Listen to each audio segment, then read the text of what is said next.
You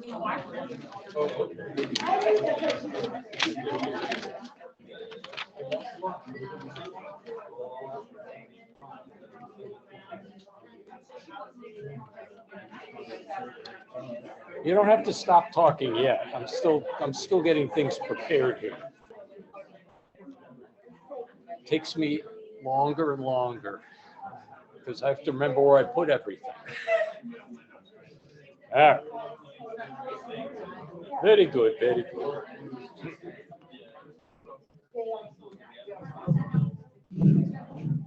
All right. Well, by popular consent, I have been chosen to speak first. I think that's a wonderful thing, and I'm very, very happy to welcome all of you to the Otis Library, those of you who have not graced us with your presence before, and welcome back to all of you who are habitués of our facility. It's great to see. This is a great turnout. Thank you very much for coming. This is what we hoped would happen. It's a nice cross-section of our community, and I think that you'll find that this is a fascinating project. So my name is Bob Farwell, and I'm the executive director of the Otis Library. And I wanted to make a few comments in kicking off this spectacular event.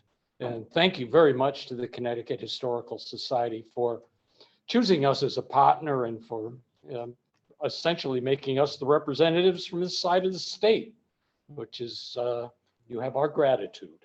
Yeah. So just a few preliminary comments, because I have been sworn to brevity by several individuals who will remain nameless. Okay, Otis Library is pleased to be part of the Community History Project and the attention it will bring to individual stories of community members during the COVID-19 pandemic. Now, the purpose of the project, and I took this directly from the news release, is to preserve a diverse community experience of this historic health crisis. And I think that that's an estimable goal, but it really does belie the fact that it offers a significant change from the chronicling of the defining pandemic of the early 20th century, which was, of course, the great influenza of 1918, 1920.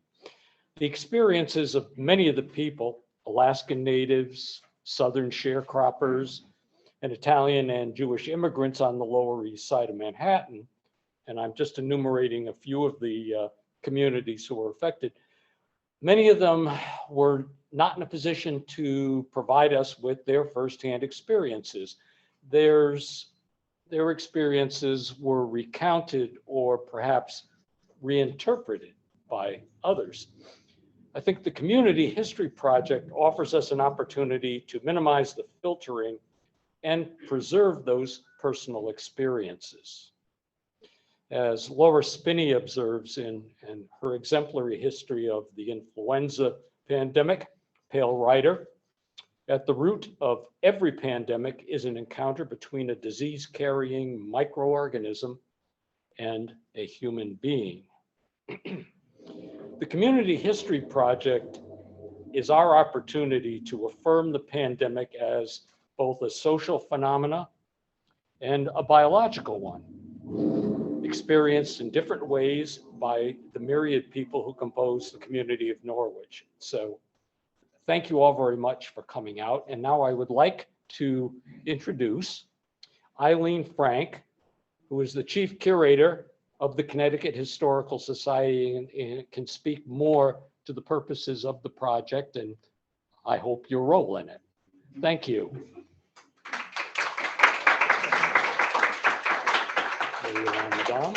Thank you.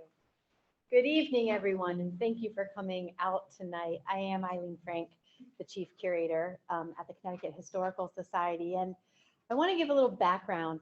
Hi, how are you? I want to give a little background as to how this project started. And I'm so glad that Bob mentioned the great influenza of 1918, because in 2018, as the State Historical Society wanted to host some programming about what happened 100 years ago, wanted to maybe do an exhibition, we looked in our collection, which is more than 4 million objects, so we should have something, and we found almost nothing that the museum had collected in 1918, 1919, 1920. That pandemic like this one went on for a few years. We didn't have examples of the news notices where they asked people to cover their mouth in theaters. We didn't have examples of the signs that went up asking people to wear masks. We didn't have any personal recollections. We had one woman who was a nurse with the American Expeditionary Forces in Europe, and in her papers that really document her time as a nurse during World War I, there was one little slip that documented that she suffered from the influenza for about 10 days in December of 1918. And so this really shocked us that the curators in the past hadn't collected what must have been a really important event to the people who lived in 1918 to 1920, 21. So in 2020, like you all know, when COVID came and we all shut down in March, the collections staff at the Historical Society said, we can't make the same mistake. We better collect this pandemic. And so in early April, we launched an online collecting portal. Now, 1918 didn't have the access to digital that we have, which makes it really easy to collect, but we launched an online collecting portal. And we asked people in the community through social media and our emails to share anything that was digital, anything that was electronic they could upload to this portal. And in June, we reviewed the more than 200 submissions that we had received in that short 2-month period. We were thrilled we had the response. And we saw some of the pictures are on the screen. We saw a lot of photographs of all the signs that we got used to that popped up. We saw photographs of people meeting their grandchild through a living room window when we were scared to enter each other's homes. We saw pictures of spray painted rocks. And it was wonderful that we had that documentation. But we also, because we now operate in a world where inclusion is so much more the way that we just should do history. It is good history to be inclusive.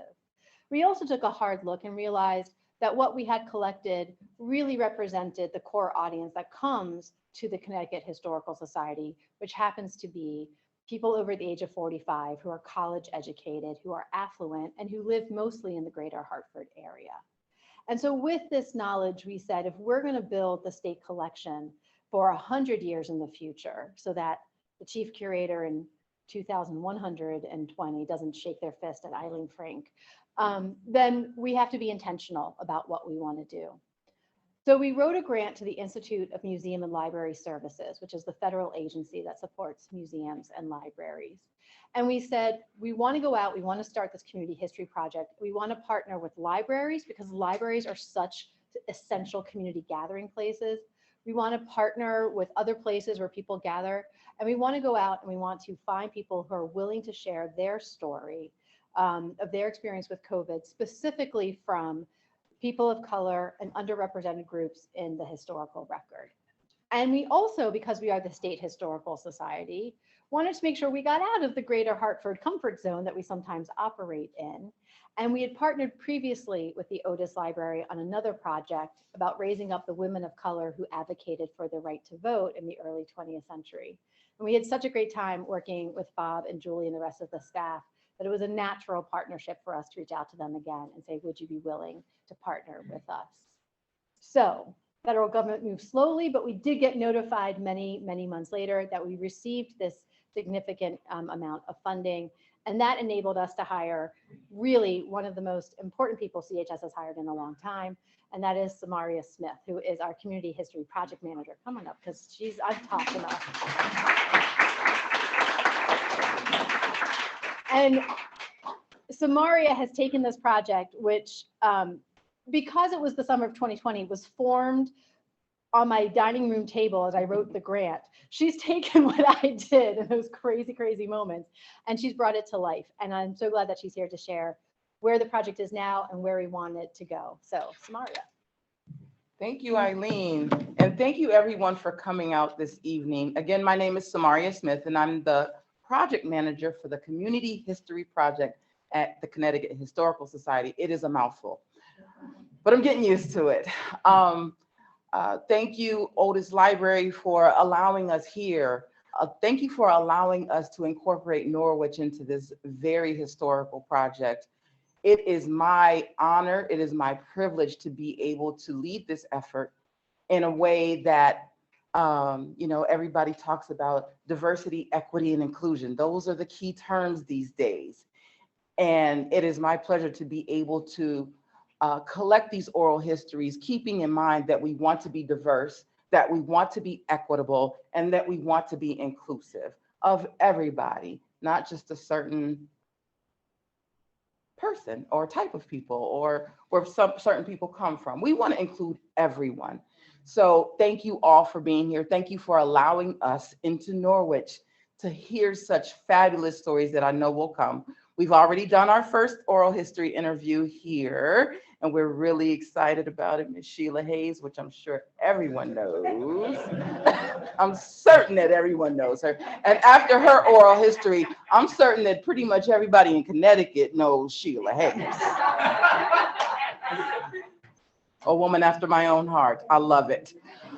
Now I know her. And I don't know, the two of us together, we might be trouble. I don't know. Because I think I've met somebody with a mouth just as big as mine who likes to advocate for others. So, Ms. Hayes, thank you for all that you do. I could talk forever because I like to talk, but we will move on with our program. And our guest speaker this evening is a native here of Norwich. He is the pastor at AME Zion Church. His name is Reverend Ben Green, and he's going to come give you a story. Please listen, please welcome him with a warm round of applause.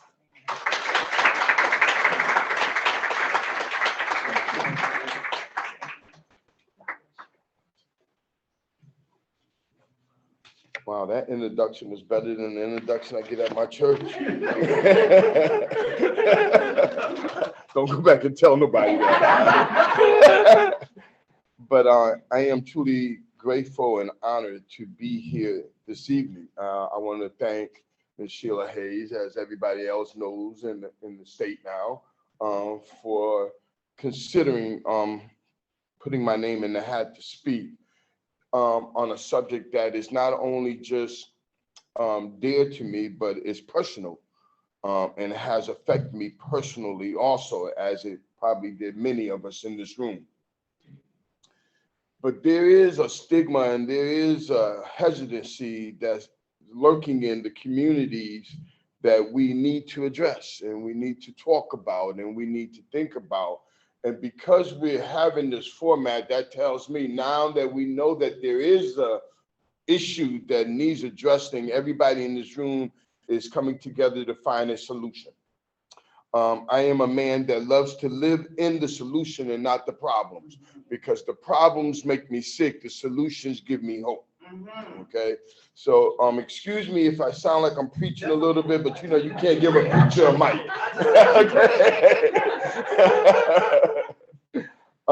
But there is a hesitancy, and like I said, not only did I study it, look at it, but it affected me personally in a number of ways. One of the ways it affected me, you may not believe it, but I am 62 years old, so it affected me in a personal sense from life experiences. And some of these life experiences I'm going to talk about, they were handed down to me from my grandmother and my grandfather and their mother and fathers. And these are things that we at the time held evidence as being true in our lives. Whether they were true in the whole society or not, but these things were true in the lives of the people that believed it. Okay, so those saying, if you believe it, you can achieve it. So these are the things that were drilled into me, told into me as a child growing up, and they became part of what I thought was truth until I experienced my own truth.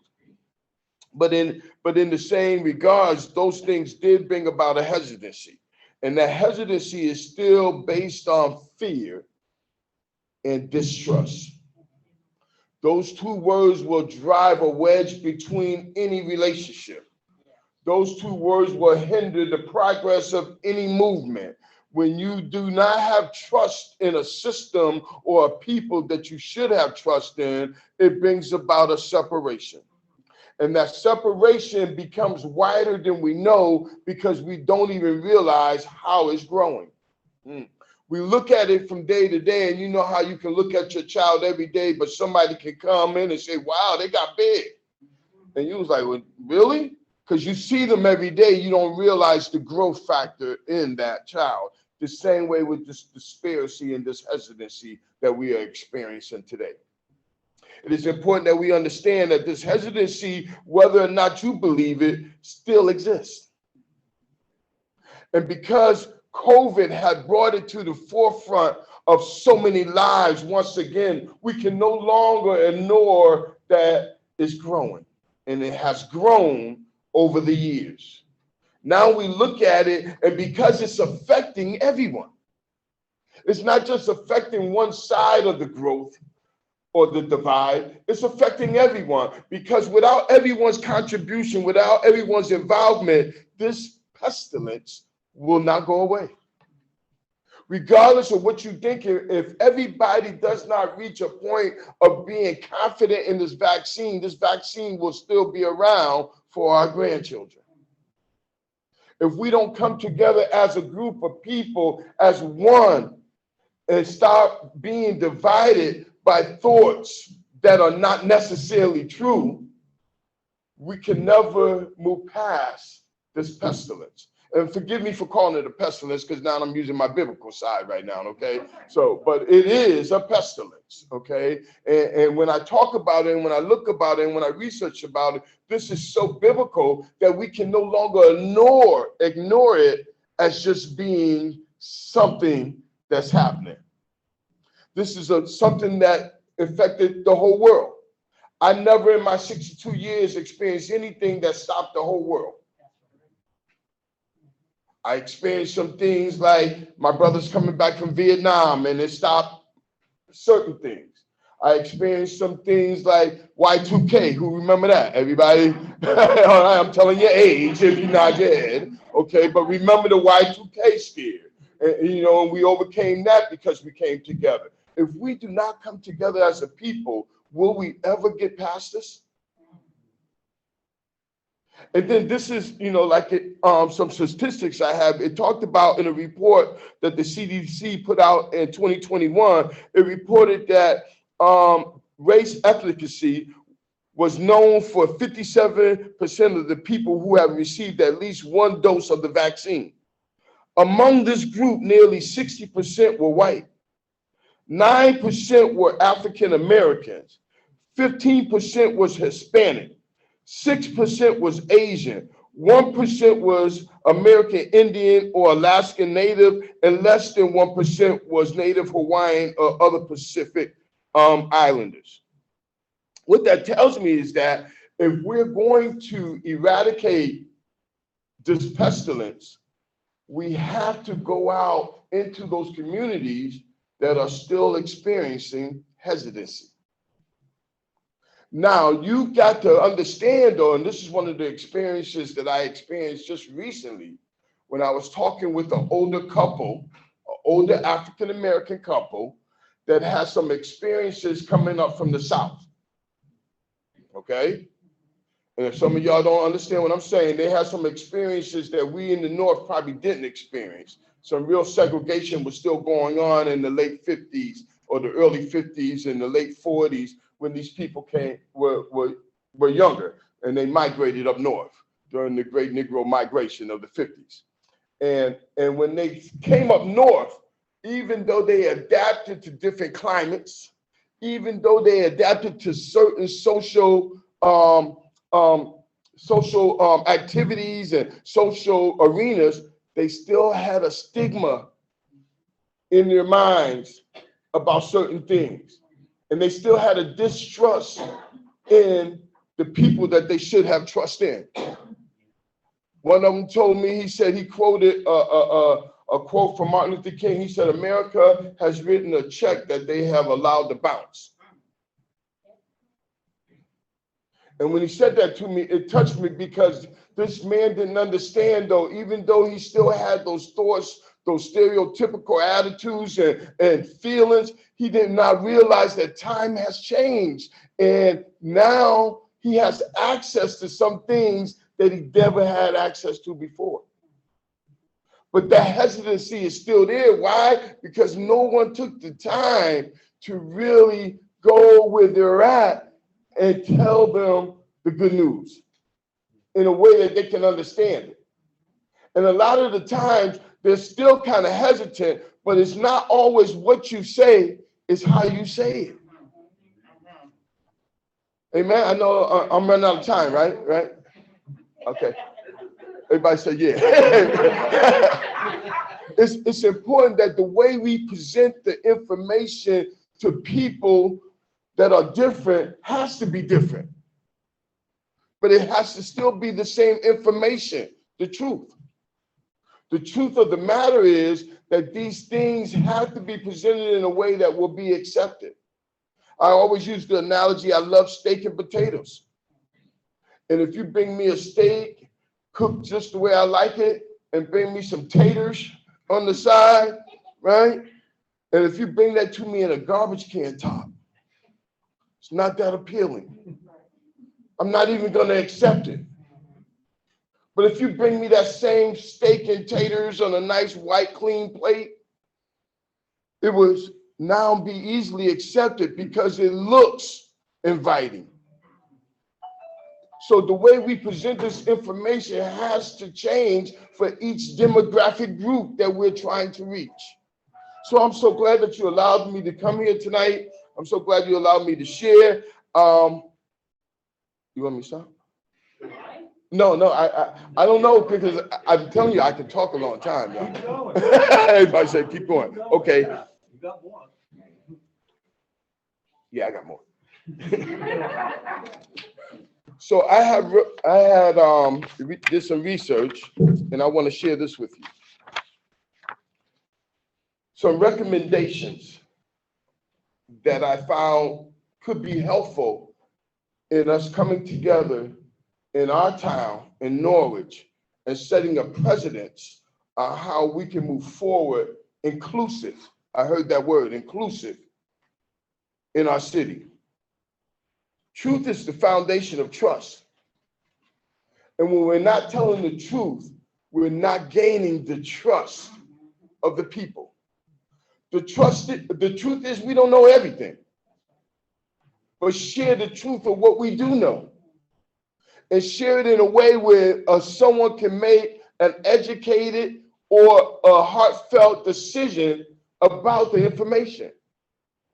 If a person finds that another person or institution has been untruthful, whether deliberately or not, they lose trust in that other person or institution, and that bridge has been destroyed.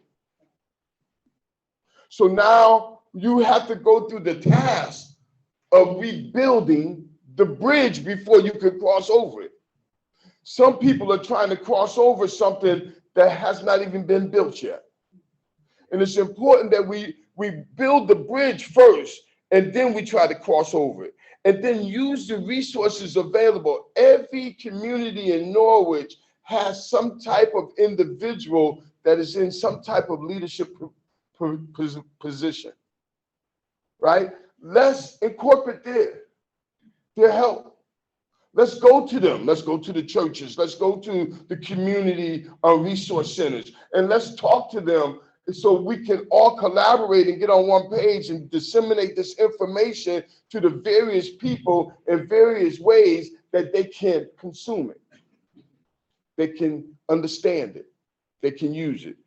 Another thing, it says, in order to reduce vaccine hesitancy among Blacks, Americans, and other minority groups in the United States, there is a need for government to lay a foundation of truth. It starts at the top, but we're going to work just from the bottom. And I hear this quote all the time. I'm reading this book about it's crazy. It's only crazy until it happens. Once it happens, it's no longer crazy.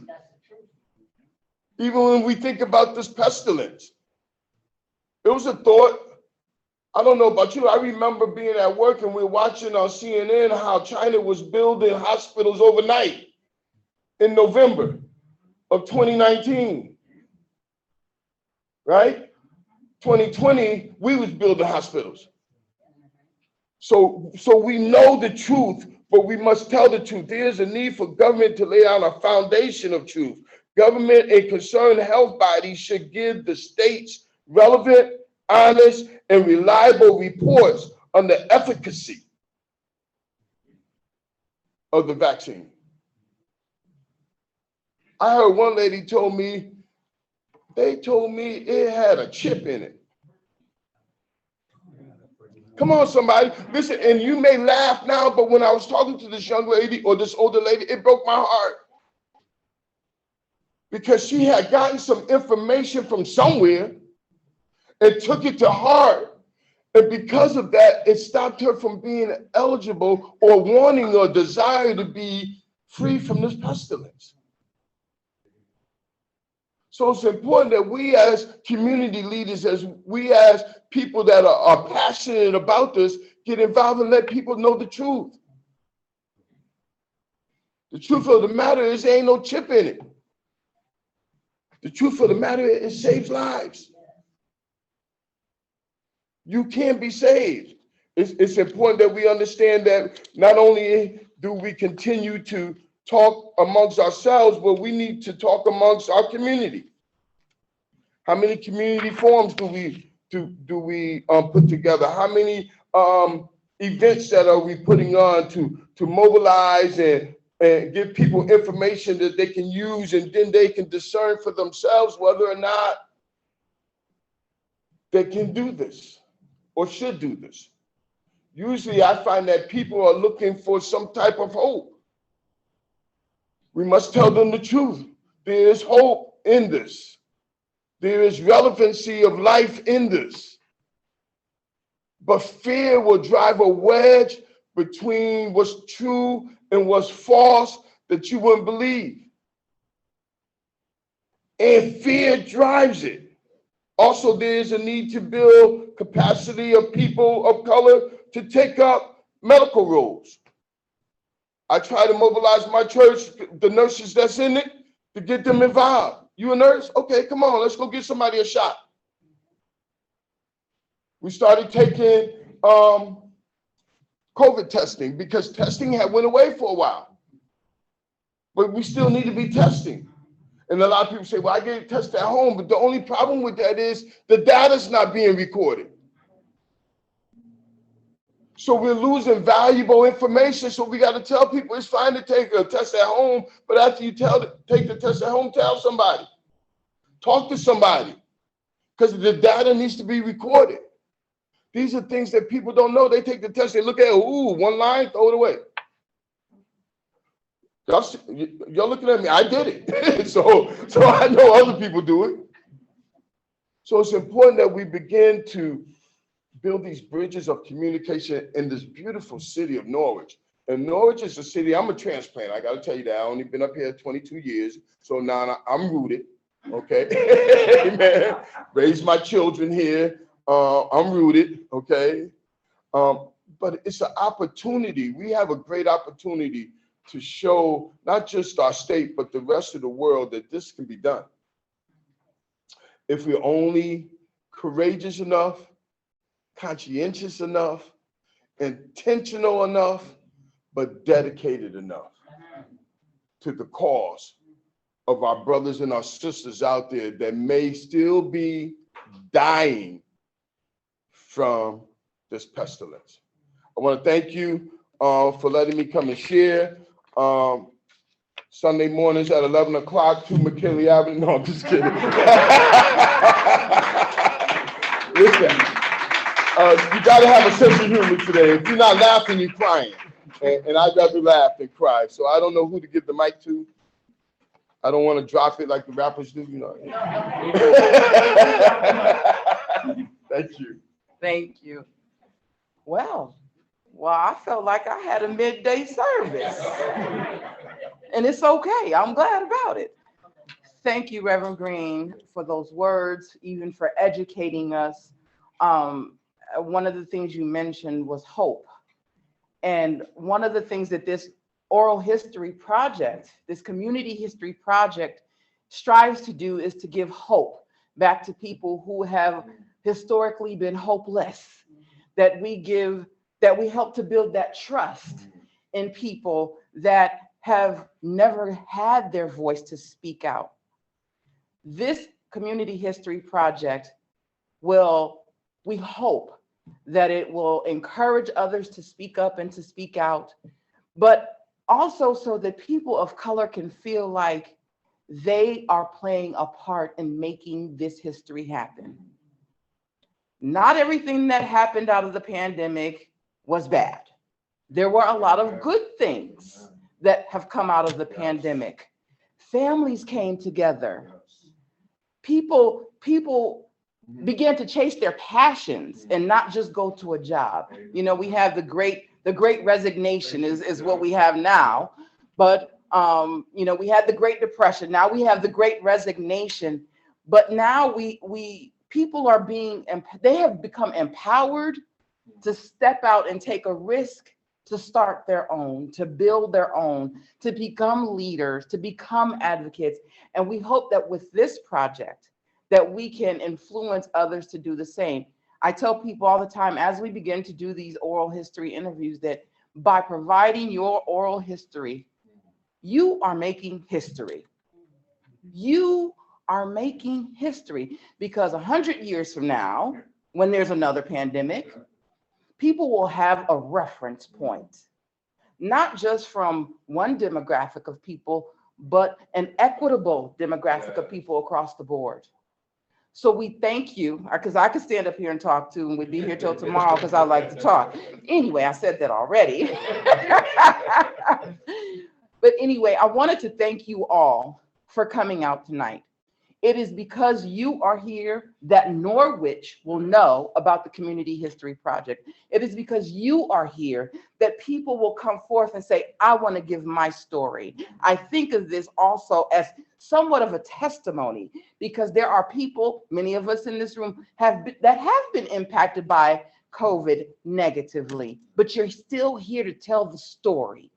We need people who are still here and willing to tell their stories. So I want to thank you this evening. Thank you for coming out. Thank you for your time. Thank you for your open ears to listen.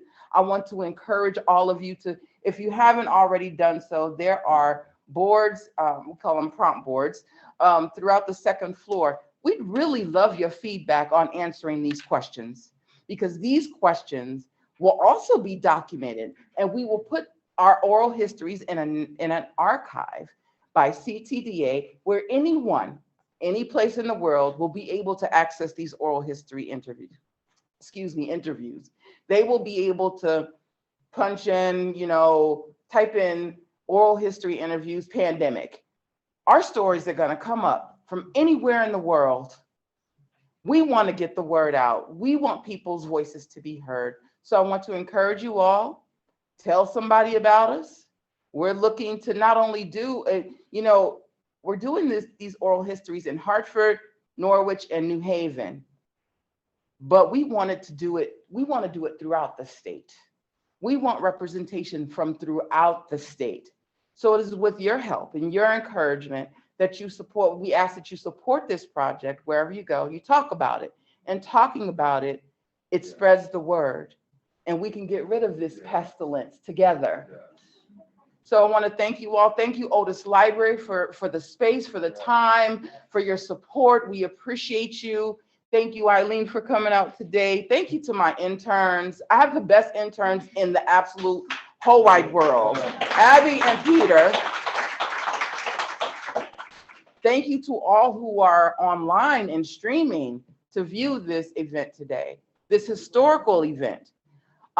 With that said, there are refreshments in the room adjacent to us. If you all would love to join us and for refreshments, we'd love to have you. Please, by all means, write your comments on the boards. And thanks again for coming out tonight.